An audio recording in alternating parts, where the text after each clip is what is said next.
Greetings, race fans, and welcome to tonight's presentation of the High Point IMSA Championship on MotorMouth Broadcasting. J.R. Gregory here with you on the call. Joining me tonight on comms and cams, Hamish Monroe. And High Point has put together a scintillating schedule for this series after visiting Daytona, Sebring, and the streets of Long Beach. Tonight, the action resumes at Laguna Seca Raceway. This iconic circuit opened in 1957 on the Monterey Peninsula in the Bay Area. Current host to IndyCar, IMSA, and Moto America. Past host, of course, to World Superbikes, numerous Rennsport reunions, and always busy with a full slate of track days and racing schools. Tonight's configuration, 2.2 miles, 11 corners. Our current race lap record is a 108.4 set by Alex Palou last year in a DW12 IndyCar.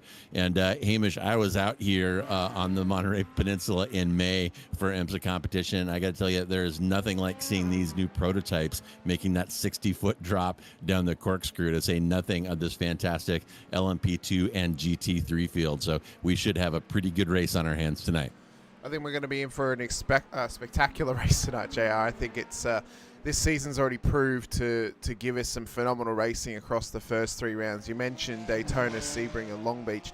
We stay in the state of California as we move across to WeatherTech Raceway here tonight. And, I mean, it's a classic circuit, isn't it? It's a circuit where if you think of racetracks inside the U.S., it's one of the tracks that is at the top of your list. I mean, it's one of the first that gets cherry-picked from even the most sort of, I don't want to say basic of fans, but, you know, someone who knows racing or someone who only knows a little bit about racing, majority of them, well, they know about WeatherTech Raceway Laguna Seca. It's a track which is infamous, of course. I mean, you mentioned the Corkscrew.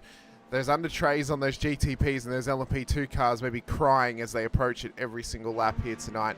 Laps will fly by quickly, though, across the 60 minutes of racing as qualifying is currently underway. And I think tonight, what we're going to be in for is, well, A, can Daniel Pino continue his dominance in the GT3 class?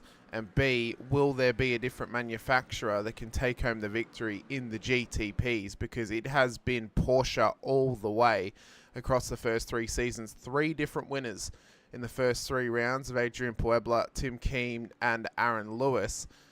If it's not going to be a different car type than a Porsche, which one of them is going to get their second win here this evening? My money at the moment is on Tim Keen because he's looking very, very strong. But Richard Newman and Shelby Hoff were showing great pace in practice in their BMWs, but Shelby's yet to set a lap time here in qualifying. Richard currently sitting P2 in the qualifying standings at the moment.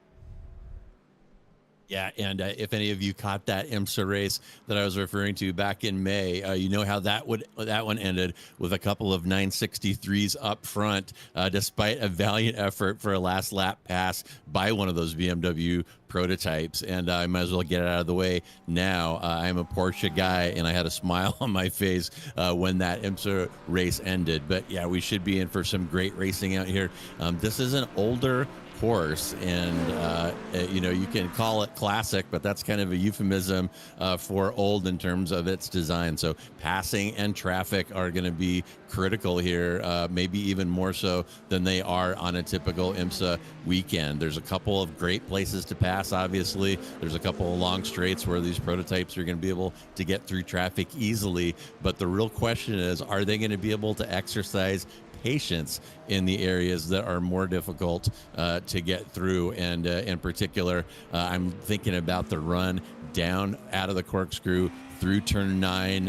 It's real easy to start feeling impatient, try to take the outside around this lower traffic there, and that I've seen it in person, and I've seen it covering these sim races. That can end in disaster quite easily.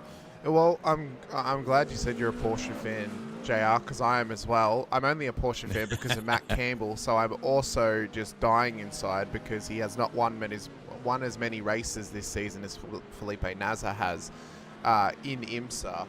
But, you know, you mentioned patience. Last night, myself and Ron had the pleasure of calling the High Point GT Challenge, and that was one of the big talking points, was the patience of the faster-paced GT3 cars comparatively to the GT4s. Tonight, it's going to be a very similar scenario for the top two classes of the GTPs and the LMP2s as well. Patience is going to be crucial. If you do not have any, well, we're obviously going to be critical because we call it as we see it. And if you're not patient and you cause a crash, well, that's your fault. Remember, passing onus is on the faster class car. The GT3, or yeah, the GT3s, or the GTDs in this series, do not have to move out of the way. Faster class must make their way around them safely. And if you're not patient, as Aaron Lewis just pulled out of his qualifying in a very hectic manner, Shelby Hoff has also finally set a lap time too. He's got up to P3 in the BMW, so maybe there are some challenges to those ultra-dominant Porsches at this stage. If you're not patient, and you can't show a piece of patience tonight, why are you out there? Because you're very likely going to throw away your race, you know, the 1 out of 10 times that you're not patient and you then make a mistake. So I think tonight, that's what the onus is on for these drivers, is being patient, waiting till the moment's right. Don't go for a send at the corkscrew if you're approaching slow traffic. Just be patient and you'll get around them quite easily. And these drivers should have experience racing, endurance style racing or multi-class racing. And if they don't, they're in the top class. Again, I ask, why are you in the top class if you do not have endurance racing experience? Right, and the needless to say, they did manage to survive Long Beach and the tight confines of that course. Definitely a handful to get those passes done. But yeah, and strategically, you know, you bring up a good point. There's certainly something to be said for taking it easy, not taking a lot of risks, letting the people around you take the risks and let the race come to you through the errors of others. And taking a look at the qualifying times, they're pretty reflective of what we were seeing in practice. There's a pretty broad spread in fast times between the top and bottom of the GTP class. And actually, some of those P2 cars have qualified in the middle of the GTP field. They won't start like that, of course, but that's just going to add another layer to passing and dealing with traffic. If you've got a guy in an LMP2 who's fast in the corners, struggling, dealing with a P1 car who is struggling. Yeah, well, you mentioned that starting grid. Tim Keane has gone to absolute lengths to try and extend his championship lead here this evening. He'll start on pole position in that Porsche alongside the BMW of Shelby Hoff. Richard Newman will then line up alongside Aaron Lewis, so it's all German manufacturers on the front two rows of the grid. Of course, the GTPs, well, they should all be starting together, but the LMP2s of Daniel Nans, Ryan Cerulik and Dylan Ackley have out-qualified the GTP car of Carlos Ruiz. That's our first Ferrari that we see on the grid. John Drennan then starts alongside Gavin Scalise, and David Galantz will start alongside Kenneth Clodden as well for our top 12 here this evening. Arthur Ramirez will start alongside Adrian Puebla, with David Dumont making up that GTP field, at least for the moment, to Sean Green, who showed some good pace last week at Long Beach. Has backed that up this week here at Laguna Seca to put the car on pole. He'll start ahead of the current 3-0 race winner here, Daniel Pino, this season, who has gone perfect every single round. Christian Ruiz will then start alongside him with Mike Nitti, Adam Chiazzi for your top 20, with John Voigt, Travis Stevens, Christopher Coy and John Swan back there in the top 24 cars as well. As we look a little bit further back, we then get to see Edward Delano and Trevor Thomas both qualifying faster than Liam Habul in the Porsche GTP car, with Matthew Owens, Adam Gomez, Rick Wishen and Alex Valesco starting ahead of Alex Armstrong at the back end of the field. So we've got 32 cars this evening, JR, and there's one GTP who's qualified amongst the GTD cars. Luckily, with the rolling start, all the classes get separated into their separate sections, so Liam will have the ability to pass the GT3s and the LMP2s. But yeah, just a bit off the pace tonight, it seems. Yeah, And it'll be interesting. That I guess that's the first challenge of some of these drivers is the shuffling that's going to take place there behind the pace car. But looking at that grid, my goodness, Tim Keen has thrown down the gauntlet out there in qualifying, more than a second gap from him back to Howe there in P2. So Keen right now is poised and looking to drive away here, and he should have some clear air at least for a while until the really fun part starts in any mixed class race, when he starts to encounter that GT traffic behind. Well, we'll see how long these drivers last off this race start. Of course, there's always the X factor here at Laguna Seca, JR, of how long do we last before we get an incident. And the reason I mention this is, well, the last 2 weeks, at least some drivers have not even made it to the start-finish line at the start of the race before they have an incident. The last turn at Sebring, we had LMP2s having an incident, which then caused GT3 cars to get involved with them as well. Last week at Long Beach, we had GTD cars getting involved in their own incident at the hairpin at Long Beach, not taking into account that you should traverse the last corner single file when on the pace car lap before the start of the race. So, I mean, it's a tight hairpin at the end of the circuit. We've also got the Corkscrew to contest with as well.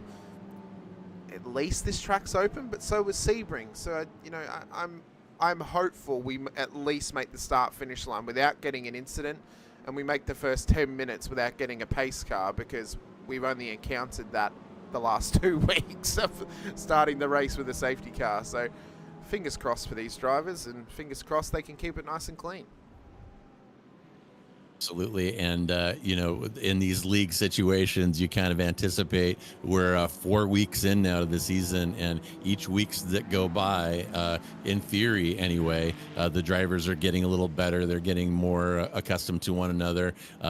Their mistakes are being kind of dealt with by league admins as teaching moments. So in theory anyway, these starts should be getting a little cleaner as we go, but we'll certainly see. It can be a challenge, and as I said, the pace differential between some of these P2 cars and P1 cars could cause some interesting encounters here throughout the next hour.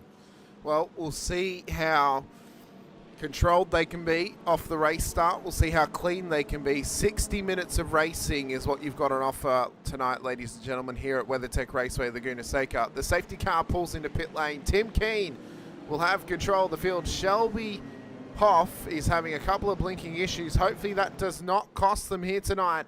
The lights will go up and we'll get green flag running at WeatherTech Laguna Seca here this evening. Tim Keen gets us started on the run up towards turn number 1, and the GTPs are away. It was a solid start though at the front of the field. A little bit of scrambling in behind for position, but they look nice and tidy. The LMP2 leader, Ryan Cerulik, has now just got this started as well on the main straight. He's got a nice gap already over Daniel Nans, and then we look back to the GTD cars. Just Sean Green leads us away for that field as well. So we've gotten away somewhat cleanly. I've seen no incidents pop up at the moment. So it seems we have progressed from the last 2 weeks. Very good stuff. And I got to say, those grandstands there you see across from the pit stalls there on the main straightaway here at Laguna Seca, if you ever get a chance to attend this race in person, be sure you're there for the start to hear these cars thundering off the line. It is truly spectacular. And of course, you'll want to spend some time here.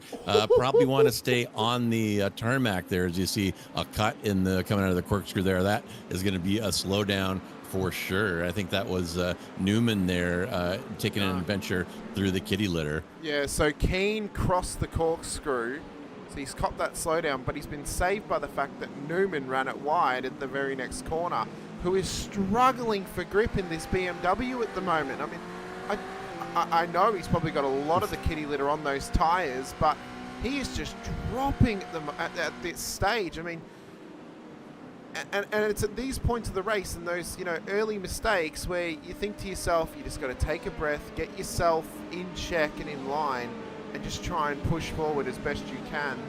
As there's been an incident further back in the GTDs at the corkscrew. It's the Corvette of John Swan who's gone round down there. So we haven't had a safety car call just yet, but there are drivers who are struggling for position at the moment including John Dredden in the LMP2 car. So, I mean, it's like we don't even know where to look at this stage, JR. Cars are going off everywhere, and you can see the debris at the bottom of the hill on the lead up to the Corkscrew. That could have a major part to play tonight, as well as the debris on the exit of the Corkscrew as well. The kitty litter definitely piles up at these events. There's a lot of motorcycle racing here, and I've got to make it safe for the bikes. And so we have got some very deep and numerous sand traps rather around this course. And we talked about patience, Hamish, and part of patience is letting these tires come on. It takes a couple laps even for the P1 cars to get up to full grip, and you saw that BMW struggling. You saw one of those P2 cars going off. So it really is a moment to collect yourself and not let that mistake compound itself and get worse. If you got out of a little bobble without damage and are still rolling, definitely time to take a breath. We're only 3 minutes in to an hour race, and Keen, so far so good, has worked up a 1.5 second interval here already, and he being one of the people who had a little bit of a bobble, but not slowing him down so far. It's not slowing him down thus far. Shelby Hoff, who's still showing some good pace at this stage in P2. Adrian Puebla has had a great start. He's already, obviously up 11 spots. He qualified below some of the LMP2, so he got some free positions because of that. But he's also now up into P3 in this race as well. And he's a driver to keep an eye on, is Adrian, as he's got some fantastic pace. He was the race winner for round 1 out of Daytona. So this guy has got some ability here to get the victory when he needs to. But at this stage, I mean, it's anyone's game of this race. Any mistake can happen. The debris is definitely going to be an X factor in terms of deciding, I suppose we could say, or dictating who the race winner could be. And drivers are going to have to be careful of that, as Liam Habul is off the road, down before the final corner, second to last corner there, and he's just dragged a mass amount of debris on the pit entry. That could have a big part to play when it comes to pit stop time around about halfway through this race, where drivers are going to be coming in hot and they're not going to have any grip to get the car slowed down at a very tight pit entry. And they'll be hoping that they don't do a Romain Grosjean into that pit entry as well and end up hitting the wall. Yeah, very, very tough under the best of circumstances. It's a very challenging pit entry, particularly in these prototypes. They tend to kind of wash out at low speeds, and it is a very low speed left-hander to get your car onto the pit lane. And too right about Puebla. He has absolutely lit the wick. He had the fast lap on the previous lap, has since been eclipsed by Tim Keen, but Puebla up 5 positions now, sitting in P3, and he may kind of be right where he wants Hamish, kind of tuck in, save a little fuel, and keep it clean as those laps tick away and put himself in position to make a move later down the stretch. I must say, JR, I have to give you props as the first American or North American based commentator who says my name correctly, and I appreciate you asking me prior to the show for confirmation. I give Jim slack because it's Jim, but it doesn't sound right hearing my name said correctly by a North American accent, but I really appreciate it, as Ryan Sarulik has just passed a GTP car in his LMP2. So my goodness, and no elbows out there. Is changing a little paint there on turn 11, and you heard me talk about it before. There's quite a spread in pace between these P1 cars, and you saw a P2 car with a big smile on his face stuffing it down the inside of 11, and oh my goodness, that Ferrari facing the wrong way gets a little help from one of those P2 cars. It looks like a McLaren there got a great view of that, and things getting a little sloppy right now, only 6 minutes in. So Ryan Sarulik, who is the leader of the LMP2 class, has just I'm not sure if he served him or not, but we'll watch this back because it almost seems let's see a better angle here, because he's actually on the other side when he hits him. So they come around the first time, and then he's just kind of run out wide and hit the side of him. It's a very odd moment. Yeah, that's happened. yeah. Yeah, absolutely. So somebody not paying attention there. Of course, you owe space, owe racing room on the racing surface, and a little squeeze there, not working out well for that Ferrari as you see him pirouette off into the sand. And taking a look at Ackley now, riding along with him, looking forward at Daniel Nans there. That is P3 up to P2 in the LMP2 category, heading into the Andretti hairpin. And at this point, Hamish, I got to think that these tires are starting to come on. The adrenaline of the start wearing off a little bit, and we need to see these drivers kind of getting into a rhythm and getting ready for their next round of anxiety that will happen when these prototypes catch GT traffic within a few laps here. Well, I've noticed something pretty substantial off the start of this race, and I'm currently trying to look back to find when this could have possibly happened. Our pole sitter for the GTD class, into Sean Green, has been off track and is now down 11 positions, and I've just found when it's happened. So he's only lasted a couple of corners with his good friend Daniel Pino in behind him. So he goes round, and Daniel's actually kind of just served him mid-corner, knocked the back of him, and actually knocked him off track down at turn 4. He then had a sympathy spin from, I believe that's Aaron Gomez in the Lamborghini as well. So Daniel Pino, who leads the way. Now, we don't have live race control, but I have to wonder if Tashawn may challenge that post-race, because he has, no better word of it, he's been given a napkin and a plate, because he's been absolutely served by Daniel Pino there off the race start. You know, sticking the long nose of that AMG Benz right into the back of that Audi, and that is one of those situations where you can imagine Pino saying, well, I wouldn't have hit you if you were going faster, but you know, that excuse does not work with the stewards. Pino definitely turning his competitor there, and you know, it's above my pay grade to be a race official here, but I think the stewards are going to take a dim view of that one. Yeah, they very well may. It's going to depend if Tashawn decides to challenge it post-race, or at least call it in post-race. But look at this battle we're getting here from the GTP class of Adrian Puebla, Gavin Scalise and Richard Newman, all three of our different manufacturers of the prototypes on track tonight. No Cadillacs on track, no Acuras on track either. So we're missing out on the Chad V8 and the V-Power, but we make up for that with some solid German engineering and the Italian engineering, which bases everything on its pit stop strategies. And at least in prototype land, they've put all their money into pit stop strategies. Not like they've done that in F1 though, JR. No doubt. And I'm a little jealous of seeing those Ferraris out there. As I said, I was out here in May, and it sure would have been nice to see him out here. And that's a kind of fun part of the fantasy land that we inhabit here on iRacing. Those 488 Ferraris running only in WEC, but thanks to the magic of our fantasy racing here, we get to see him on the Corkscrew at Laguna Seca. And here we go. Here's the moment we've been waiting for. The prototypes beginning to work their way through GT traffic there, and saw pretty well-mannered GT car hopping out of the way there. And GT drivers, here's a pro tip. If you want to stay out of trouble, communicate what you want out of the prototype behind you. You can largely control what way they go by not giving them any choice. And you saw a great example of that right there.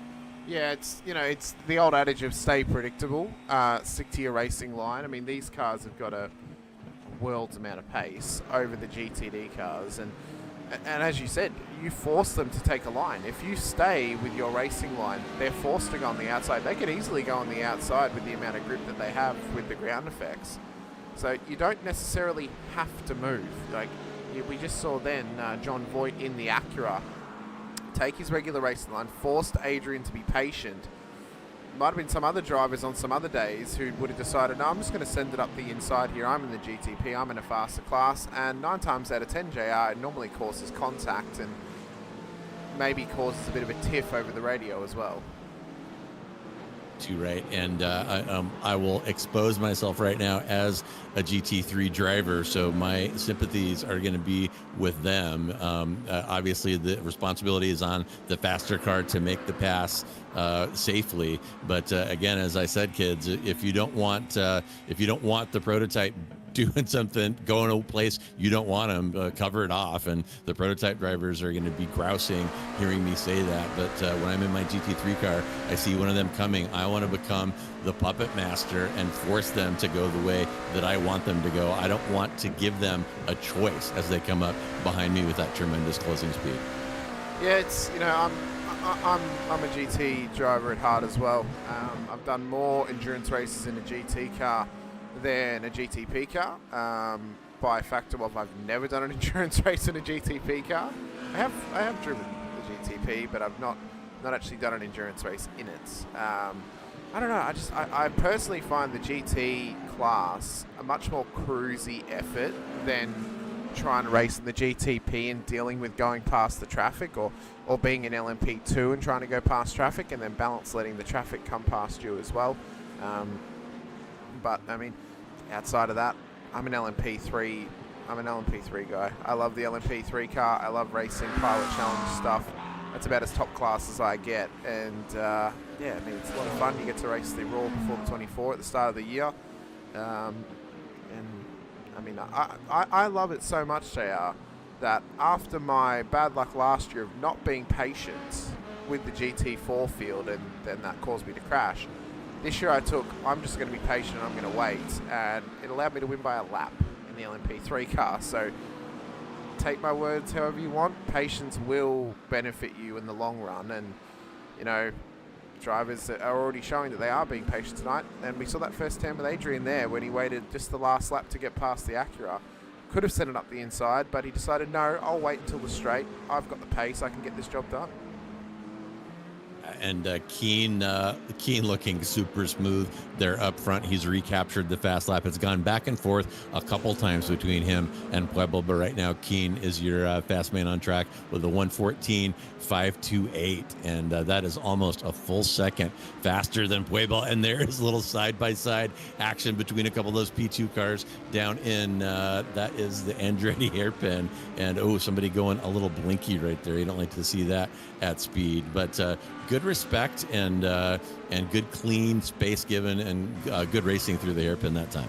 Yeah, it's Arthur Ramirez, and John Drennan just continuing their battle at the moment here as they run up towards some lap traffic of Tashawn Green. He was the pole sitter, as we said, of the GTD class, but then he got a serving at turn 4 from his series rival Daniel Pino. So I mean, those guys are friends, they're buddies, but I mean, love hath no fury like a friend scorned. And oftentimes, JR, the people who will complain about being crashed more is your friends or your teammates if you hit them more so than another competitor on track. Too right, and you know, if it's your buddy behind you, you would think that person owes you a little extra consideration. And also, there's nothing that quite gets the scorn going like getting hit from behind like that. I mean, it's not like you know, a little banging and rubbing over a contested corner, something along those lines. It's a car that is right in front of you, taking up your windscreen, and you missing a braking point or misjudging closing speeds. And there's really not a lot of very convincing excuses when that kind of thing happens. No, there's not. And I've just noticed as well in the timing tower, this this absolute just schmozzle of a battle pack here. Christian Ruiz ahead of John Voigt, Mike Nitti, and Rick Wishin here. Good little 4-car battle pack. It's all for P3 in the GTD class. They're obviously being traversed by some of the LMP2s as well. We have kept it nice and clean thus far, though. I say that, and we're getting a caution, our first caution of the race. So yellow flag has been called. I think it might have been Matt Owens who's had to tow back to pit lane. Let's have a look here what's happened to him in the Corvette. So he was traversing up towards the last corner. He had the race leader coming up on him. Oh, and it's classic mid-engine moments. Round she goes and off the track. And then he hasn't hit the wall, so I just assume he's towed back and he's requested the safety car. Interesting, and that's I talked about this at a race I did at Laguna Seca not long ago, and there's another car fighting sand grip and gravity right there, and that's kind of the last last frontier for iRacing realism. In real life, folks, this sand here at Laguna Seca, very, very deep, as I said, for the motorcycles, and these GT cars can get beached in the sand. So that's the one thing that iRacing has left to add to realism. If you go too far off at Laguna Seca, you could cause a tow, and so that kind of the incident with the Corvette kind of makes me think of that. So I wonder now if there's going to be any of the GTP cars. Oh, well, no, they're all coming in. Okay, fair enough. Free pit stop, might as well. I was going to say, I wonder if any of the GTPs are going to come in for some fuel. It's a free pit stop. If we were to get another safety car, they could very well make it home through the fuel saving. But the front runners have all decided to come in. The only ones who have not is Aaron Lewis, Carlos Ruiz, Richard Newman. So they all will go to the top 3 of the GTP class, but they will need a pit stop to get home. So now the fuel save begins for Keane, Hoff, Scalise, Puebla, who are all in pit lane. Cerulik in the LMP2 class is in, Drennan's in too. Ackley has opted to stay out. So this is going to shake it up a little bit now, because this will make it, I don't want to say a more interesting race, because I think it's always interesting when you come to Laguna Seca, but I love it when a strategy can come together like this, and you're willing to roll the dice and try and make a strategy play like this. It could make or break your race, of course, but if this pays off for Keane, Hoff, Puebla, and Scalise, it's going to make Lewis, Carlos Ruiz, and Richard Newman almost makes this question, well, why didn't you pit? You could have pit and then taken that fuel and just followed the leader. But they're also making the risk of, well, they think the leaders may need to pit again. The pit window was open there, but just barely. And this is one of the things that makes endurance racing really difficult and really interesting. If these guys are driving by themselves without teammates on comms, without support, without people helping them make these last minute decisions, I mean, it really is a last minute decision. The safety car came out, the pit exit was right there, and a couple cars took it and a couple didn't. And it might be argued that some of these guys didn't even really have time to really consider all the options. Traffic can play a role. If you think you want to avoid going through the GT3 cars, and the pit stop will help you do that. I mean, there's so many variables, and very difficult to do solo. So the guys who stopped may have had some help on comms. The guys who didn't may not have. And this is definitely, it highlights how this is a team sport. So Kenneth Plodden currently is approaching the back end of the GTP field. I would assume David Dumont is going to get a wave around, because he is actually ahead of the race leader, and as soon as he gets passed by the race leader, he will go a lap down on Aaron Lewis. So that would say to me, although the lights are out on the pace car, so we're actually going to go green this lap. So unfortunately for David Dumont, he has been kind of left to dry here, because he's about to lose a whole lap to the rest of the GTP field. I almost feel, if I was him, just come into pit lane, take your pit stop.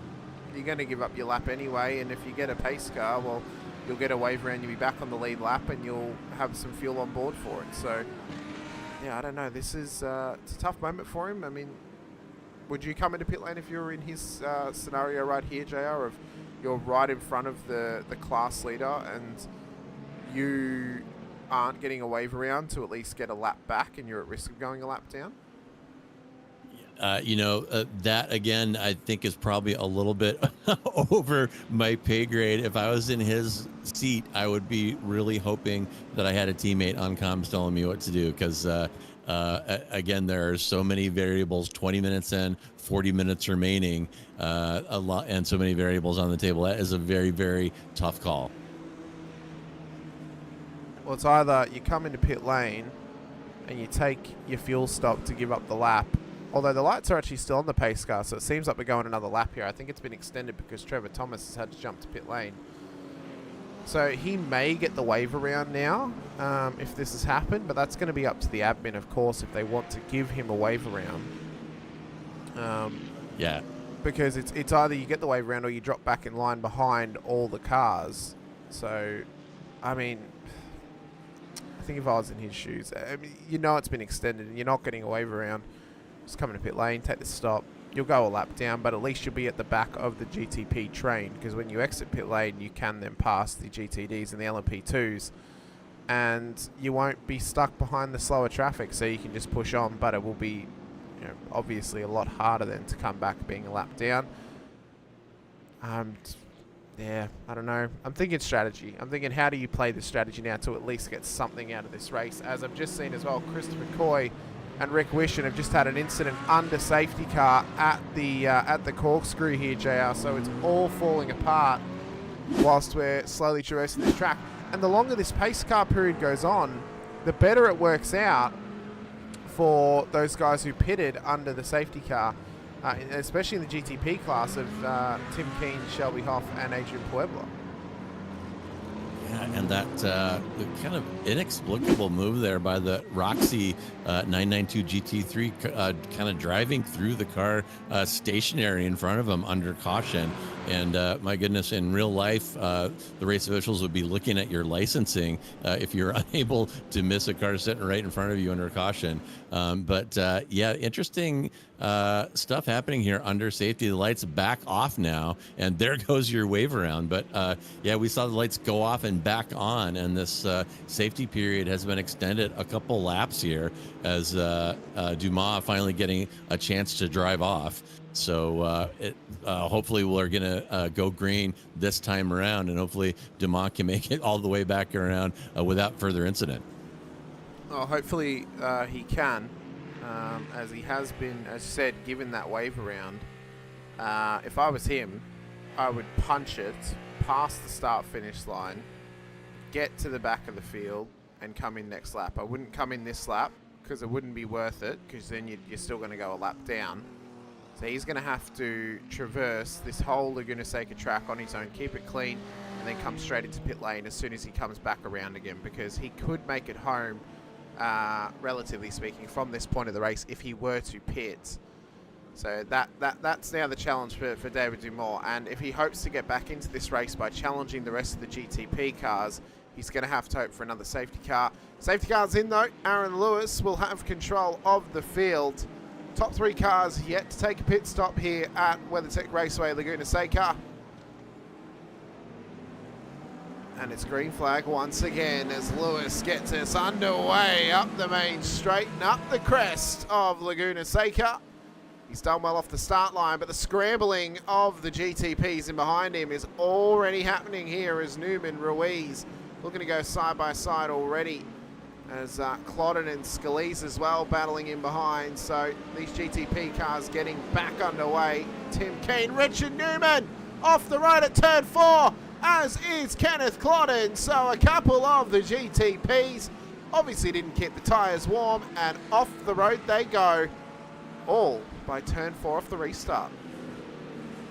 And, yellow begets yellow, as they say, and it is very, very difficult to keep these tires in their operating temperature off of these restarts, especially going that long as they did behind the safety car. So discretion, a better part of valor here, and saw a couple people getting bit by lack of rear traction there early in the first lap, and these tires probably still not quite up. You need another half lap to get them back in operating position. So got to be very careful here, or things are going to go from bad to worse. Little peek down the inside into turn 11, little side-by-side action there. They're not listening to me. They say the race is on, and here we go. Up across the start-finish line goes Carlos Ruiz. He's got Adrian Puebla just to the right of his Ferrari. Puebla wants the outside line if he can get it, but he's not quite there. Adrian is the corrected leader of this race, as Ruiz and Lewis both need a pit stop to make it to the end. Tim Keen currently in P2, corrected order as well. Liam Habul, who's in P5, needs to take a pit stop as well. He actually cheekily took a couple of spots whilst under the safety car. I don't know how he got away with that, but somehow he did. Take them for free when you can get them. Shelby Hoff is currently on the comeback train. He's now ahead of Kenneth Clodden, who also pit under the pace car, but Scalise has pipped him here off the restart, so the BMW has got some work to do. Matt Owens, who called for the safety car the last time by, is off the road again down at turn 11. So these Corvettes, they went from some of the strongest cars in the GTD field quite a few seasons ago to now, it seems, being some of the weakest GTD cars in the field. And I have to wonder if maybe it's the new tyre model that is not helping them ever so slightly. Definitely an adjustment period there. I'm a 911 driver myself, and it took a little time to make those adjustments. The car feels pretty good to me, but definitely not the same as before. And I think I saw 2 Corvettes actually off in the gravel there outside of turn 11. So a little vet on vet action there going onto the main straight, and neither driver really liking that. And speaking of gravel, there is another 963 off and another big pile of gravel building up there in the Andretti hairpin. So debris coming onto the track. Hamish, as you were talking about, there's another car off, and this restart pretty rough on these guys, and you got to think tire temperatures are to blame. Yeah, it could be tire temperatures, could be the amount of debris that is on the road as well. That was Liam Habul down at technically turn 2. Then Tim Keane off the exit of turn 5 as well, who ran it wide. So Tim may be feeling the pressure at the moment. He does lead the championship currently on 1,000 points as Ruiz crosses the corkscrew. Tim Keane knows all about that. Did it off the race start when he started on pole position here this evening as well, as he now gets past Ruiz off that moment. I think for Carlos, he may need to give in to the fact he'll need a pit stop very shortly. May have to give in to the fact that Puebla and Keane is on the better strategy at this stage. But the question still remains, can they make it to the end? Just to give update here on the championship standings, of course, Tim Keane, 1,000 points, leads the way for the GTPs. Aaron Lewis is currently on 910 points. Well, he has a pit tonight, so he'll need another stop. That may drop him some points. Carlos Ruiz as well is currently in P3, 880 points. Kenneth Clodden, 830, David Dumont on 720. Then we get to Agent in Puebla, 681 points, of course, won the first round, but has struggled the last few weeks. Andrew Voigt, who's not here tonight, then Gavin Scalise and Shelby Hoff as well, battling away. So a couple of drivers are struggling in the fields to make up maximum points. And I think that's where it comes down to, especially in league racing, JR, that consistency is key across the season. It doesn't matter how good you are, how many wins you get. If you are not the most consistent driver alongside having good pace, as Keane gets past Puebla, that's a move for the effective race lead. If you cannot have the consistency to match your pace, you may throw away a championship very easily, because I have seen quite a few titles lost and won through a couple of poor races. I've also seen people win championships without winning a single race all season and being the most consistent driver in the field. Absolutely. And if you can just kind of hang around and stack up those top 4, 5, 3, 4, 5 finishes, that is definitely a pathway to victory. And remember, they used to call Alain Prost back in the day, they called him the little professor, because he understood that, and he never he didn't want race wins just for the hell of getting them. He just did what he needed to do with the whole season in mind. And there goes Keane and Puebla, and the pace on these guys, they caught after stopping. They caught Aaron Lewis, who has not stopped. Aaron Lewis and Ruiz, and Keane and Puebla kind of showing off here in those gaudy lap times, 1:14.5 for Keane and 1:14.8 for Puebla. And there's one other car, Shelby Howe in the BMW in the 1:14s. Everybody else is 16 or 17. So these guys absolutely flying right now. And as you said, Hamish, no need to take a risk here. Keep it on the track, finish P1, P2, and if you can do that, race in and race out, it'll pay off at the end of the season. So I think the main thing there is obviously fresh tyres, because it seems they've taken tyres in the stop possibly, but you don't really need to with an hour-long race. And then I think as well the fact that Lewis and Ruiz, they may be just trying to save fuel to get an extra lap out of this car. So if Lewis is trying to save, well, you then have to weigh up the options of, well, how much time are you giving up saving fuel? Is it worth you saving fuel, or is it better for you to come in as early as possible and take that stop and give in to the fact that you are going to drop down the order? That's one of the GTD cars, Alex Velasco, off the road there in the Porsche, He's just rejoined the circuit down there at turn 6. So, yeah, the balancing act of this style of racing is there's a lot of intricacies about it and how you attack it, and it's so hard to strategize around the ability and the pace of Keen and Puebla, and sometimes you are playing the lottery on if you're going to beat them or not. At this stage, they're looking untouchable as Lewis is in, so he's definitely decided to give in to the fact that he does need a pit stop to make it home in this race. As who was that? Was that Rick Wishin? It was off the road at turn 11 there. He just towed back to pit lane. So did we see another yellow? I'm not sure. It would definitely help David do more. Yeah, he not only towed, he vanished. So I think he has called it a night. And some of these GT3 drivers definitely struggling out here. And again, there's a pretty wide variety of times out there, a little less so than the prototypes. And there goes another GT car off. And yeah, things a little messy. 32 minutes and just over halfway through, and you're right, Keen and Puebla just kind of showing that they are dominating this field, and can anybody get close to them? So look at the comeback though from Tashawn Green back in the GTD class. He's back up to P19 overall, back up to P4 in class. He has taken a pit stop in this race. He has corrected P3 as Mike Nitti does need a pit stop to get home.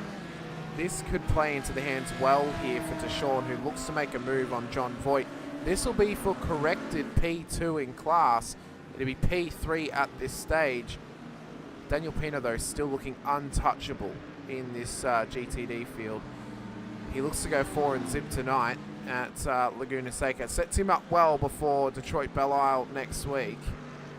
But there's also the thought process of, well, is there a penalty hanging over his head for the absolute serving of Tashawn Green on lap 1 of this race down at turn 4?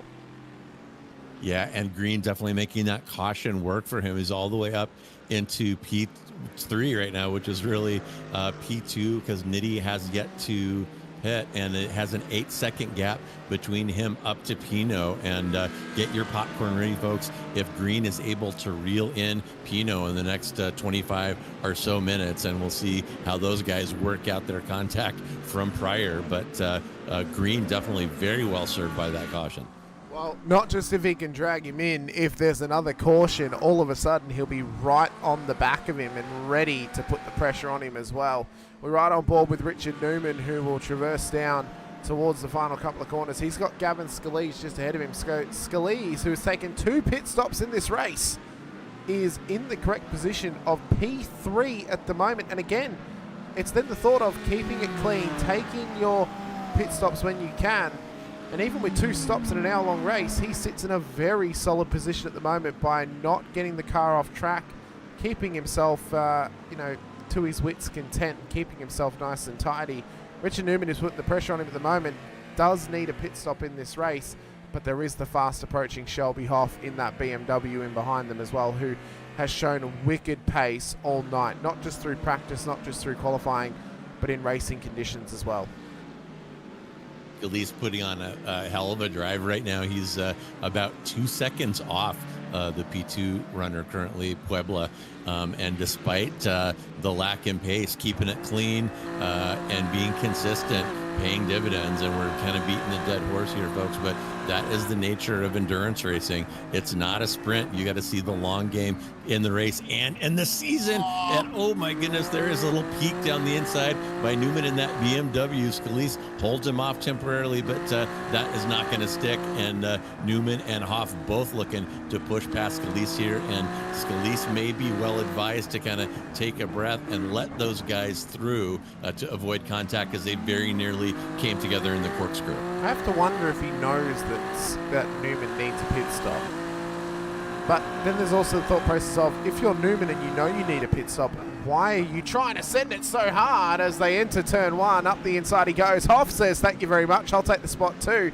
Corrected P3 now for Shelby Hoff. So Richard Newman eventually will need to traverse through pit lane to take that stop to get the car home.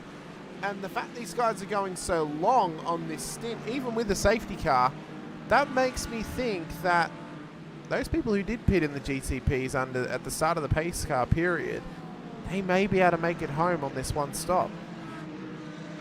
Yeah, I would love to see their fuel calculations right now. And that's another fun thing about these endurance races. You can plan, you can have your spreadsheets, you can have everything figured out, and it can all go out the window so quickly. And you really saw that there. And that was Newman there over rotating on the entry to the hairpin, and everything that he had gained there out the window as cars streaming past, lost a couple positions there.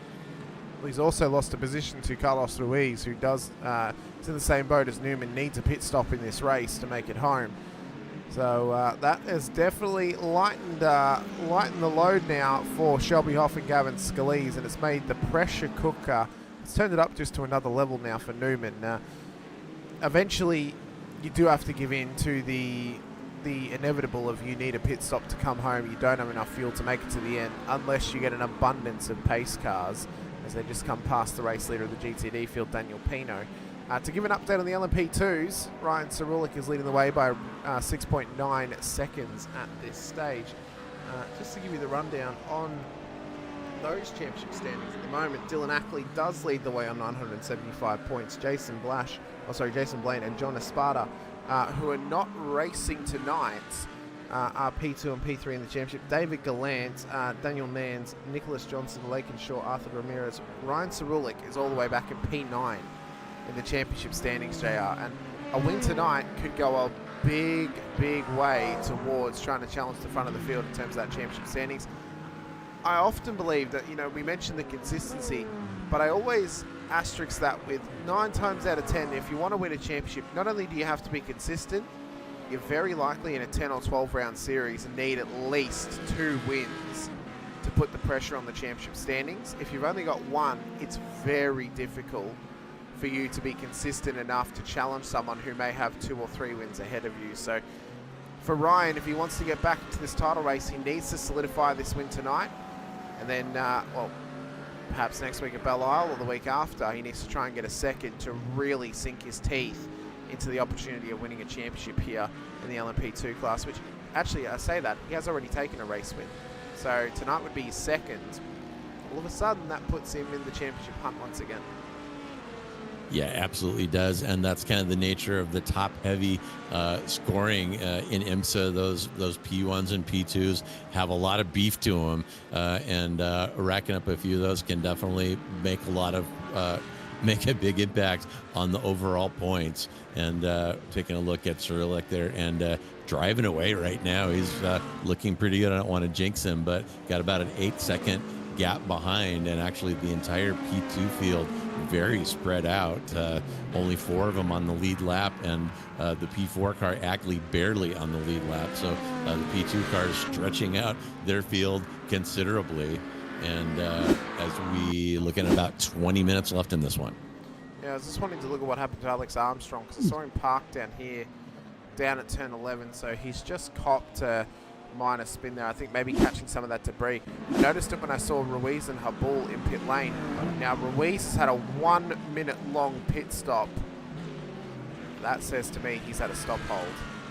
And he's had a stop hold for, I don't know, either hitting the incident limit or perhaps, no, speeding in pit lane would be a drive-through. So the only thing that says to me is he's hit the incident limit and he's copped a, wait, no, because incident limit would be a drive-through. I'm confused as to why he's had a 1-minute long pit stop, if I'm honest. I don't know why he's done that. Yeah. And I didn't see him in the pits. I'd be curious maybe to back it up and see if that car was on jacks, maybe accidentally. That's something that can happen in these races if you forget to uncheck your tires. To do the tires with it. I wish I had enough GTP wheel time to tell you that, but I'm really not sure. I'm just looking at the other stop times. I mean, the likes of Keene and Puebla are in the 14 and 15 second range, and an entire minute. Some kind of catastrophe had to have happened down here. Oh. Take a look at it there. Oh, that didn't help. No. So I have to, maybe it was an unsafe pit entry and he got given the stop hold for it. Yeah, unsafe pit entry, or could have damaged a nose there, and Yeah. elected to take some optionals before pulling back out onto the track. So things kind of going from bad to worse for Ruiz there. Is he's going to take the prize tonight, the unwanted prize of longest time in pit lane by a significant margin. Well, the person who was closest on track to him in terms of challenging for position, Richard Newman, is now in pit lane as well, but he's about to drop, and he's going to have a hell of a lot of time between himself and Ruiz throughout this pit stop period. So Rulick's in pit lane again. So that says to me that possibly the LMP2s need another stop to make it home here, JR. So that makes me question, does Tim Keane, Adrian Puebla, Shelby Hoff, and Gavin Scalise, do they need another stop to make it home? If they do, that opens the door for Aaron Lewis to all of a sudden be a challenger once again. Oh, it's going to be interesting. Yeah, very intriguing. And I'll tell you, if Keene and Puebla don't think they're going to make it, they are, I mean, they're not driving like they're in fuel save mode right now. They are absolutely hauling. So they may be thinking that they need to stretch that gap out as much as possible before taking a splash and dash at the end. And speaking of tires, we did see Newman up on jacks. So he took at least 2, I'm going to say, and his pit stop only 20 seconds. So, yeah, I got to think that Ruiz pit stop of 1 minute had to have something to do with repairs. Yeah, I'd say you're right. I'd say it's either repairs or he somehow got a stop hold. How he'd cop that stop hold, I'm not sure. John Drennan is also in from the LMP2 class as well. And to give you another stat for Ryan Cerulic, which I noticed in my little deep dive after I realised he has taken a race win, he's participated in one race this season. It was Sebring. That was his only race, and he won the race. So Ryan may very well be a challenger just yet. If there's 2 drop rounds and he races for the rest of the season, I'm not sure if there are 2 drops or not.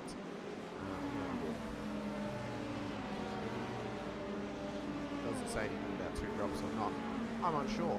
But there's still a lot of races left to go in this season, JR. And if he can rack up race wins even by missing 2 rounds, if he gets any more, he could still be in that challenging position for the championship win. So it's a long season. Anything can happen. There's still X factors on the calendar in terms of obviously Belle Isle next week. Watkins Glen's always an X factor. Same for VIR later in the season as well, and then also to end out the season at Michelin Raceway. Anything can happen throughout this season, and if you can stay in it and you can win races, then you can win a title, even by missing 2 at the start of the season. And Belle Isle, kind of a wild card. If I was one of these guys, I would want to have a drop available heading into that one.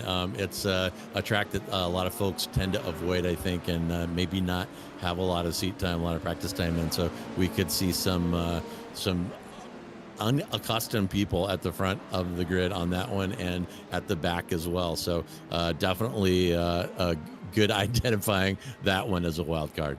So Richard Newman's back in pit lane. I think he may have a drive-through for incident points, because we've seen Newman traverse the sand trap quite a few times tonight, and this is the only explanation I can think of as to why he would be in pit lane again, and it is a drive-through penalty. So I think that he's hit his 20-point incident limit, and that's then copped him to have to drive through pit lane. Yeah, and those 1Xs can pile up a little bit around here. There are a couple of spots where it's pretty easy to run wide. We saw some of these drivers struggling on cold tires. See somebody parked there. Somebody's in a Corvette is getting a nice view of the traffic going past him in the Corkscrew. But yeah, the 1Xs can pile up a little bit. And especially in the heat of battle, you risk a few here, risk a few there, and pretty soon you get that black flag, and ouch, things bad to worse for Newman as that drops him down to P8. That is 5 positions off of his qualifying. Yeah, this is that Corvette you mentioned of John Swan up at the Corkscrew. So he came in. It was really weird. He almost parked it right on the corner, and then the car just decided, oh, we're just going to go round again. And well, it's a good showing of the elevation change. Yeah. You take a photo of that. That kind of proves the elevation change at the Corkscrew. At the moment, though, Arthur Ramirez leads the way for the LMP2 class, but due to the fact that Cerulean and Drennan have had to come in for a second stop, I'm going to argue that Ramirez will need one as well. But the question is, are the race leaders of Tim Keen, Adrian Puebla, and Shelby Hoff, do they need to traverse pit road once more to make this get this car home here tonight? We said it was a bit of a gamble coming in under that safety car. Felt it was a little bit too early for them, especially even with how long that safety car period was. There's still an asterisk on it, and I feel like we're not going to know if they can make it home probably until the last 2 laps, JR. I mean, they could maybe go to 5 minutes to go and we still wouldn't know because I don't have any fuel numbers. So I couldn't tell you other than if they make it to the second last lap or the last lap, then they're going to make it home at that stage. So it's, yeah, if they're not going to make it home, it's less stressful because they need a pit stop. If they are on the edge, I would not want to be in their sweaty race seat right now because the perspiration would be at a maximum level if you're trying to fuel save to get this car home and the numbers are saying you're not going to make it home or you are going to make it home, and you can neither confirm nor deny every single lap you go by. Yeah, and I would be surprised. We're getting purple lap after purple lap out of Keen, so I would be surprised if there's any fuel saving. He's either going to make it and is just flogging that 963 within an inch of its life, or he's flogging it because he knows he has to cover a splash and dash. And my goodness, if that happens, look at Scalise. He's 30 seconds off of Keen and only 20 seconds off of Shelby Ho, who is in the same boat, having 1 stop under his belt. So if there is a splash and dash at the end, we're seeing, 20, 25 second pit times. Scalise could be right up there among the leaders in the last 10 minutes. And speaking of sweat, he might not want that. So we'll have to see what unfolds there. But Scalise's night could get very interesting here down the stretch. It very well could. And I think the point to remember as well is, so these guys are doing roughly, well, they did a rough, I think it was about a 14-second stop. If we look at Clodden, who, we look at someone who has taken their second stop. Aaron Lewis stopped on lap 22. He did about a 20-second stop. The traversal time's around about a minute, so they're losing roughly 40 to 45 seconds in pit lane. Because you've got to remember they are moving for a portion of that period as well, but they are also stationary for about 20 seconds. So if you're losing about 40, 45 seconds, it means that Keen's going to drop below Scalise, but Scalise, who pitted on lap 14, is that extra lap going to be enough to get you home? Or is it that you're 2 laps out or you're 3 laps out? If you're only 1 lap out and you pitted on lap 13, Scalise is in a great position. If you're a couple laps out, it then puts the onus back onto Aaron Lewis, but he is a good 1 minute 15 seconds off the race leader at this stage. It's going to be tight. In fact, he's just been lapped by the race leader of Tim Keen. It's going to be close. It's going to be tight. If there's a safety car in the next 2 minutes or so, that may save Tim Keen, Adrian Puebla, and Shelby Hoff if they are in the position of having to fuel save. But as you said, the lap times of Keen are not pointing in that direction. It's pointing that he's either confident he can make it home on his fuel, or he's trying to build gap, so then he has plenty of time to come in, do the splash and dash, and then get the car home from there.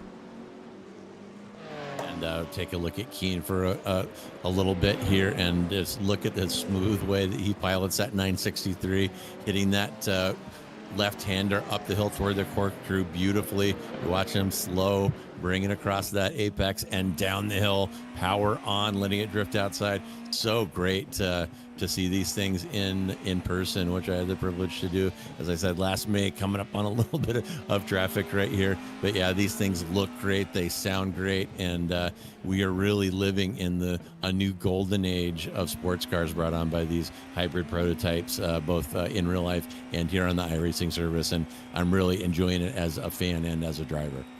So I have also, through all this period, I've noticed something as well, JR. We mentioned his name earlier. We mentioned the moment earlier.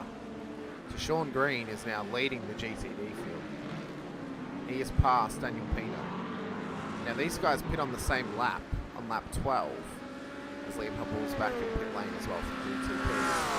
So Sean Green has got some wicked pace in this car. If he's managed to chase down and pass Daniel Pino in this race and within that class as well. And I'm just trying to find when we've got because it doesn't look like Pino's been off track or been in pit lane.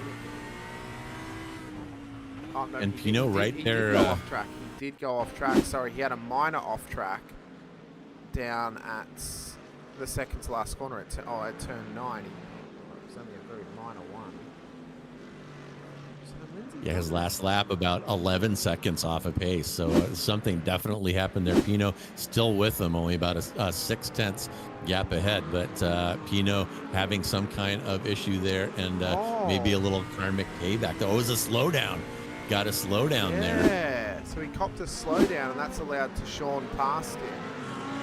So it's either he's got a slowdown or he's naturally redressed from the incident on lap 1. He said, no, you can have the positional battle for the win. No, it's either that and he's being nice, or, as you said, he copped the slowdown and then had to commit to it. So very interesting how this is all playing out. John Drennan's back in pit lane in the LMP2 class. This is the 3rd time he'll be traversing the lane. Why would you need another stop unless the car's got damage? Yeah, the left front looks a little hinky to me. He may have picked up some collision damage and gotten a meatball there. Let's see. Yeah, no tires going on. Can't really tell. Don't really see the car changing. I'm not really sure what's going on with Drennan, but that is your P3 runner just sitting stationary in the pits. And luckily for him, the next guy behind him is Remias there, who is way behind him, and he may be able to get away with this. We'll have to keep an eye on the P4 runner as Drennan sitting in pit lane. Yeah, race leaders are in as well. Tim Keen, Adrian Puebla have had to commit to another stop in this race. Shelby Hoff is going for another lap, so I think for Shelby, he's going to have to come in as well. And because they've gone to the stage where we've got about 6 minutes left or so, I think it means that Scalise is going to need to come in too. So now we need to put some focus on Aaron Lewis. He was a lap behind Tim Keen, and he is having to traverse traffic at this stage, but it's a very short stop for Keen. So that has paid off absolutely beautifully. It will remain as the race lead when Hoff comes through pit road, and the dice roll has paid off for Keen in terms of pitting under the safety car and then taking the splash for fuel later in the race. And the other dice roll for Aaron Lewis for not coming in under the safety car has not paid off in this one, who is still a world away from the back of the race leader. Yeah, and it was just a splash stationary time for both Keen and Puebla, around 7 seconds stationary. And let me throw this out there. What if Hoff has some kind of secret fuel-saving sauce running behind Keen and Puebla all those laps? Can he maybe make it on what he has left? It'd be interesting to see. There's only 5 minutes left in this one, and wouldn't be the first time. We were talking about Bathurst 12 earlier. Wouldn't be the first time we've seen a BMW create some magic on fuel economy. Well, I would it's not the first time we wouldn't see a BMW use its fuel economy for some magic, as long as we don't see the other side of BMW mishaps at the Bathurst 12 hour, where the WRT shell car made its best Tony Hawk impression 2 years ago at the Bathurst 12 hour, where it rode the wall. So yeah, hopefully it's the betterment. Hopefully it's the fuel save, not the grinding of the wall and hitting your best 360 McTwist around here. But yeah, for Tim Keen though, I think if Hoff is fuel saving and he can make it home with a fuel save, the other X factor is we know the kind of pace that Keen can put in when he's on full push. He's got 8 seconds to make up. His best times he was doing prior to the stop was roughly 1:15, so it's about 2 seconds a lap. We've got 4 minutes left, so we've probably got 3 more laps, possibly 4. 2 seconds each. It's going to put him right up behind the race leader by the time we get to that final lap, if Hoff can make it to the checkered flag. And that BMW passes the pit entry again. His previous lap, a 117, a little bit off pace, could have been due to traffic. That one, though, a 116, so about a second and a half off of the pace we've seen out of Keane. But time running out here for Keane to make something happen. That gap currently sitting at 7.7. So Keane didn't do a lot that time around to reel him in. So all eyes right now on the fuel gauge in the cockpit of that BMW prototype running in P1. And what a fascinating finish, perhaps unfolding right here at Laguna Seca. The clock showing 57, so probably 2 or 3 laps remaining. And can that beautiful Brumos livery make it around a couple more times and take the checker? And there is, oh my goodness, that a was little Hoff. shortcut there. Yeah, that was Hoff. That was the race leader. Was that Hoff? It Oh was. my goodness.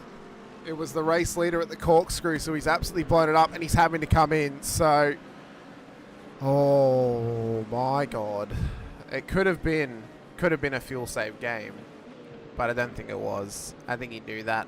Keane though just needs to keep it clean. He's going to come up to take back the race lead across the start-finish line. 2.5 minutes to go. Around about 2 or 3 laps left in this. Actually, I think it might be 3 left in this race. And Tim Keane has got 7 seconds over Adrian Puebla. We mentioned tonight, or at the start of the show, that the Porsches are currently undefeated in the GTP class. They look to go undefeated once again and go 4 and zip. And Tim Keane, we asked, well, who was going to be the Porsche driver who could take their second win of the season. At the moment, it looks to be the championship leader, Tim Keane. But a simple mistake could cost him, as Puebla is within striking distance of around about 6 seconds.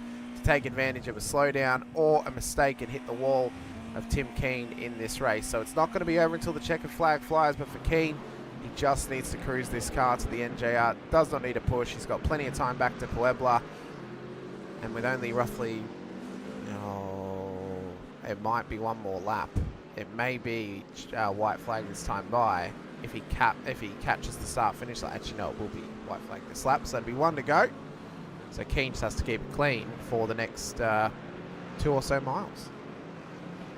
Keane right here really facing one of the most difficult things that racers are asked to do. Just get it around the track. No need to beat it. You got a 5-second gap behind. Just take it easy. Get it back around. And, breaking your rhythm and intentionally kind of going slower can lead to incidents. As ironic as that sounds, they're used to flogging the car for the whole race and take it easy this time. Well, it's not as easy to do as it sounds. And you see Keane here now navigating some traffic where literally anything could happen here. And that gap falling a little bit back to Puebla. It's down to 4 seconds now as Keane encountering some traffic. Only a half lap left, but a couple more GT3 cars ahead.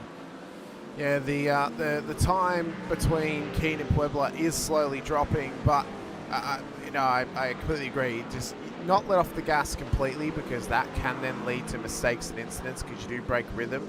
But it's more or less just try and sit at maybe 95% more so than 100.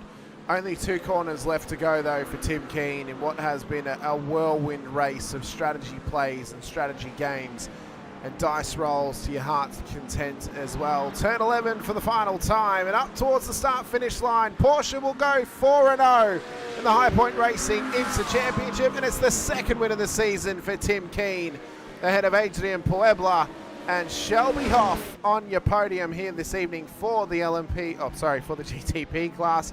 Ryan Cerulik as well in his 2nd outing for the LMP2 class will go 2-0 in this series. And to Sean Green, just ahead of Daniel Pino at the moment. The GTD battle is still on. Could it be 3-1 for Pino, or can he make a move at the final corner to make it 4-0? To Sean will be defending this line for his heart's content though to get his first victory of the season. Yeah, Green looking pretty good here. Pino a little bit too far back and maybe being a little shy, recognizing perhaps his fault in that incident, and maybe knowing he's got a penalty coming his way. And taking the gentlemanly path and not pressing that one, but an excellent drive by Green. It takes some mental fortitude to shake off an incident like that and fight your way back through traffic. And Green definitely did that, definitely aided by the safety car, but he still had to put down some legit fast laps and put on some legit passes to make his way back up to P1.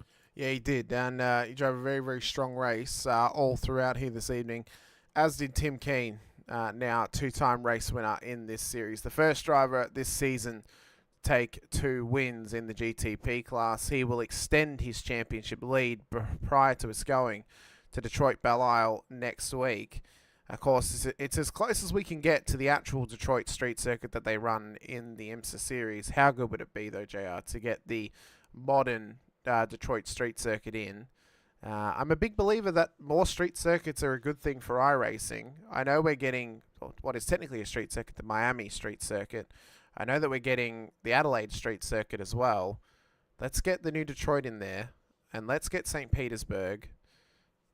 You could run a whole season of street tracks, and I think it's a great form of racing. I think more and more drivers should get around it. So hopefully next week it's strong as well, but there is always the X factor of the concrete barriers and how they can really dictate who takes home a race win. Yeah, and on that list, I got to lean a little bit towards Adelaide. How fun would it be to flog these GTP cars around that old classic F1 course there? And another thing that springs to mind, I stumbled across an IndyCar race in the Nashville road course a couple years ago, and I thought that was a great track. I loved them going over the bridge there, and that would be a pretty dramatic one to add to the roster as well. It would indeed. It would obviously add some drama. I mean, you think of other street circuits. You think of Monaco. I mean, it's probably at the top of the list for what would be a hectic race circuit for us to get. But even the Macau street circuit as well, if you're looking over in Europe. We have got, though, our GTD winner here tonight, to Sean Green, in the interview room. We'll drag him in for a quick chat. To Sean, for the first time, we do not have Daniel Pino in here to have a chat about the GTD win. You take the race victory tonight. Talk us through the emotions, not only about taking your first win of the season, but also the emotions on lap 1, turn 4, where your good friend Daniel gave you a bit of a serving up the rear end and turned you round. What was it like then trying to have to fight back through the field? Definitely upsetting. You're leading the race in first and you kind of get pushed off the track, but it's competitive out here, so it's just racing, man. Hats off to Daniel for giving the position back, and I'm glad we actually got to fight it out for a couple of laps at the end. It's a tough race, man. Falling all the way to the back and having to climb back up. It was really tough. Well, that was one thing that myself and JR were talking about was, well, did he get a slowdown, or was he doing the gentlemanly thing of giving you the position back? And, well, that's what it seems he's done. He's just given it back to you at the end of the race. How does it feel, though, to finally get that race win this season? Obviously, Daniel's leading the way in a very dominant form. He was 3-0 leading into this race. But you had the pace on in qualifying, and you obviously had the pace in the car as well to make your way back through the field after that moment on lap 1. What were the thoughts like as you were fighting through? Because obviously you pitted under the safety car. You then managed to make it home on that fuel. Was it just take your time and be as patient as possible? Or were you going hell for leather and trying to, dive at every, heart's content pretty much?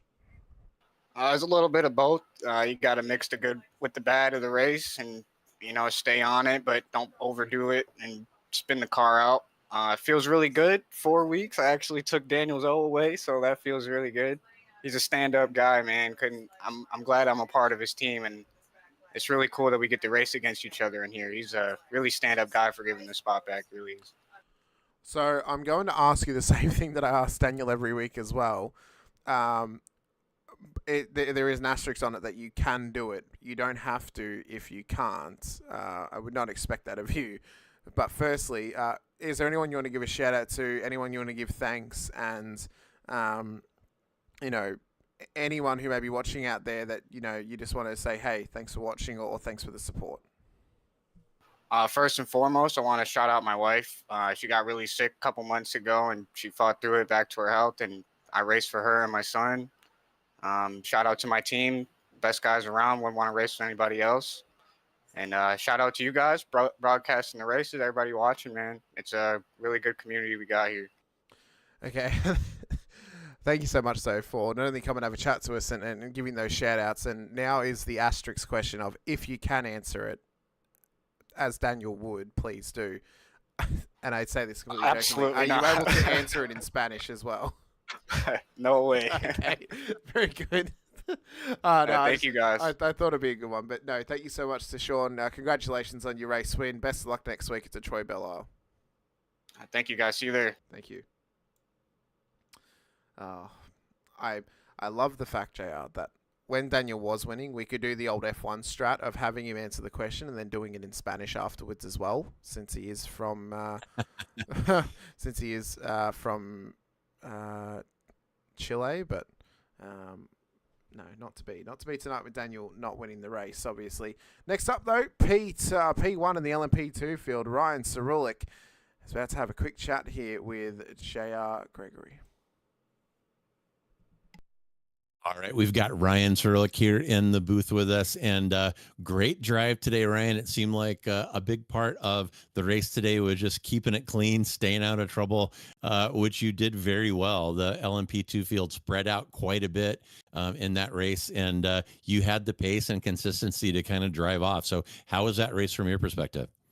A lot of fun. I got a jump on both the green flag start and the safety car start. Just got by P1 both times pretty quick. Then I could just kind of run off. They would have their squabble. Traffic was a really big part. I know a couple of my competitors got taken out by them. Had a couple incidents with one GTP.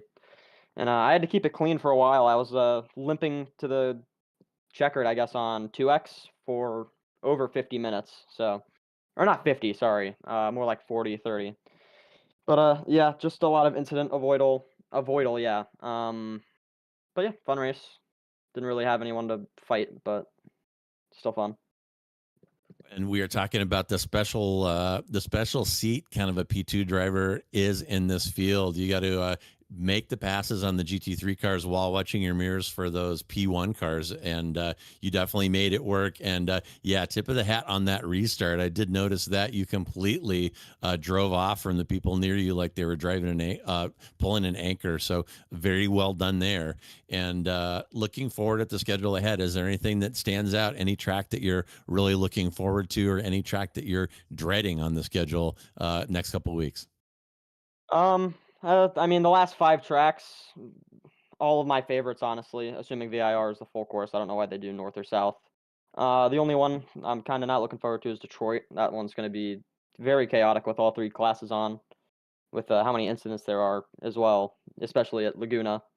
But yeah, Watkins, Road America, VIR, Indy, and Road Atlanta are all, honestly, probably top 7 tracks up there with Daytona for me. So Well, yeah, I'm excited nice. for those. Excellent. Well, it sounds like the schedule has worked out really well for your preference and your performance. So looking pretty good on the season. So congratulations on a great drive. Best of luck going forward. And as we wrap up, is there anyone you would like to thank or give a shout out to today? No, not really. I guess P1 docs, great setup. That's pretty much all I can think of. All right. Fair enough, Ryan. Well, thank you so much for stopping by and sharing your perspective with today's race. And we'll see you next week. Thank you. Have a good one. Next up, we have our race winner for the GTP class here this evening. It's Porsche's 4th win of the season. It's his 2nd win of the season and extending the championship lead. Tim Keen, congratulations. You get Porsche's 4th win of this season, and you've won yourself your 2nd as well. Little tip of the cap to the other Porsche drivers. You're the first to go. 2 wins this season, and a nice little extension to your championship lead. Talk us through it, because the little dice roll of you coming in under the safety car, it was a little bit too early to make it to the end.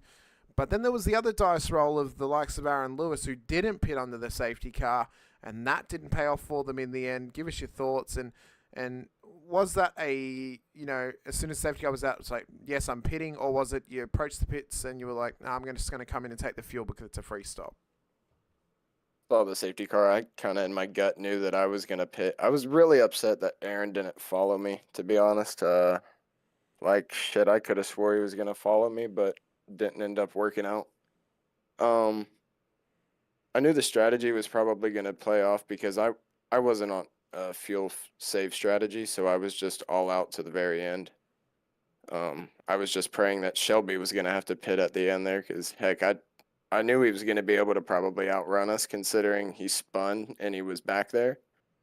So, yeah, I just, like I said, pretty much wanted to pit there under yellow just to shorten my pit stop for the end of the race. Now, you've gotten the monkey off your back of trying to get that second win this season. Looking at the rest of the calendar, what do you think is most likely going to be your next win this season? Do you think it's going to be as early as next week at Belle Isle, or do you think it might come in the second half? I mean, heck, I won Long Beach, so I think I'm True. going to be really strong at Belle Isle. I mean, it's a really good point, and the fact that the Porsche just seems to be the strongest car at the moment as well. That gives you a lot of positives leading into the next part of this season. Yeah, the Porsche definitely fits my driving style. I mean, my driving style is definitely aggressive. I like the front end being able to respond exactly how I like it, and I mean the Porsche just does that. So. Well, I mean, it's been a phenomenal race for you tonight and the first part of this season as well. Do you think there's anything you can do that would improve your racing this season, or do you think it's been pretty tough to kind of criticize? You've driven almost perfectly, but do you think there's anything that can maybe be improved upon just from personal reflection, or do you think it's more or less just little things that maybe can just be sort of smoothed out a little bit? I think I'm, pretty as close to, like you said, there's not very many mistakes I've made, but I mean, there is very big mistakes I've made. Daytona, I should have easily had that, but I spun under the cold tires after the yellow flag, and, I was just on the back end constantly playing catch up, and then Sebring, 10 minutes to go, I dumped it into the wall on my complete own, just to overshot my brake zone, so, I mean, there's a few minor mistakes to the point where, yeah, I should have a really big commanding lead to the point where, heck, I could skip Belle Isle, but instead I'm, really just putting my head down to make sure I do get Belle Isle out of the way. So I think the rest of the season I'll be pretty strong. As long as I can keep getting pole and just make sure I get, track position before my first pit stop, I think I'm going to be great for the rest of the season.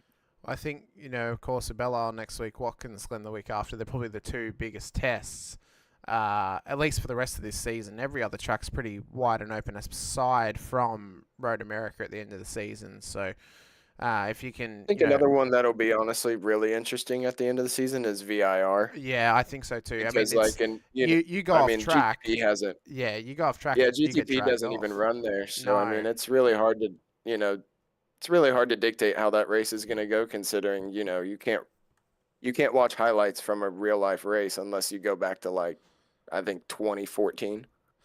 Yeah, or something like that.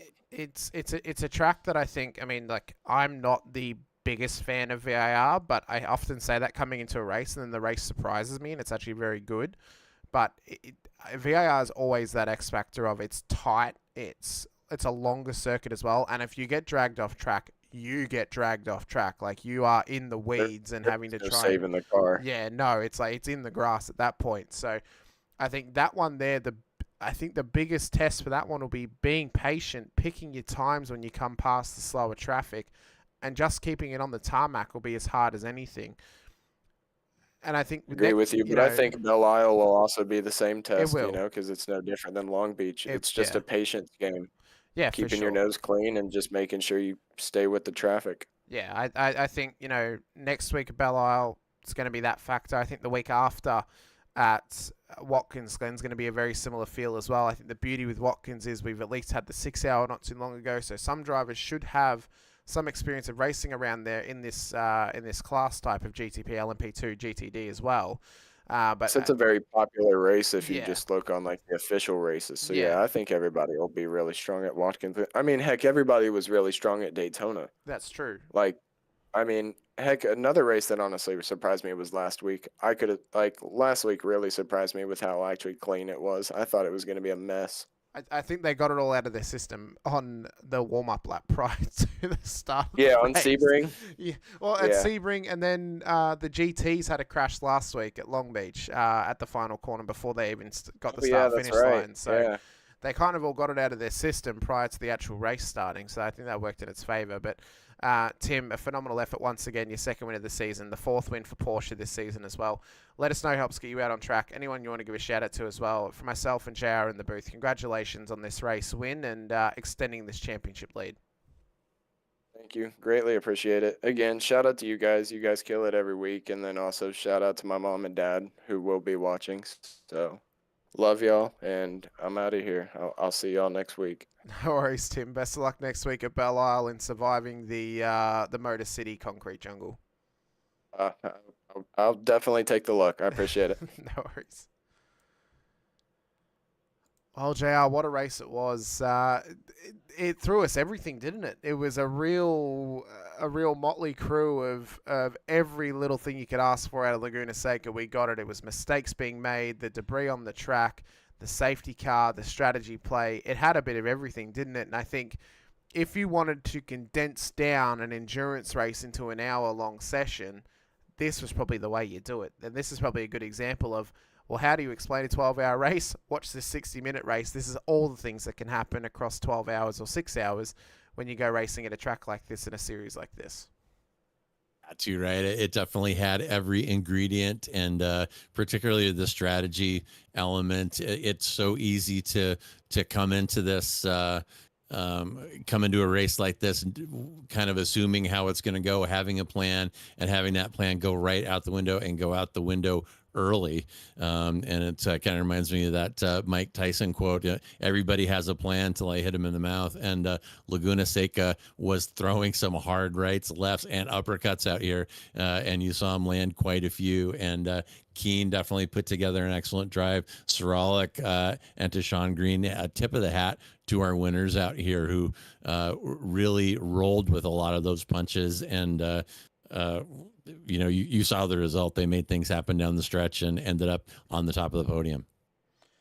Well, we'll see how they survive next week when we go racing around the streets of Detroit Belle Isle. The Motor City calls our name for some Motor City madness in the form of IMSA racing as well. How well can they survive the concrete barriers? And can they make it to the start-finish line on the warm-up lap this time by when we go racing for street track action here in the High Point Racing IMSA Series? Big thank you, though, has to go out to all of our stream sponsors, of course, Dre, Digital Race Engineer, once again, and also Track Cams, too. Massive thank you to them. If you're joining us for the first time here on MotorMouth Broadcasting, be sure to hit the like button and subscribe button as well as the bell icon, too, so you're notified whenever we go racing here on the channel with a catacomb of racing series on offer for you. There's more and more stuff coming your way, not only through High Point Racing, but the other leagues we bring your way as well. You can fill up the majority of your week with broadcasts here from MotorMouth Broadcasting as well. If you want to support me or find me anywhere as well, you can come check me out at Infinity Broadcasting. We don't run head-to-head with MotorMouth, so you can fill your week with both myself and Jim if you really wanted to. It's up to you, of course. But appreciate everybody's time. Appreciate everyone being here once again as well. Thank you to JR for filling in for Jim this week too. It's been an absolute pleasure, and I so look forward to next week once again. But until next time, thank you all for joining us. We'll see you guys next week in the Motor City. But until then, stay safe, drive hard, and as always, bye for now.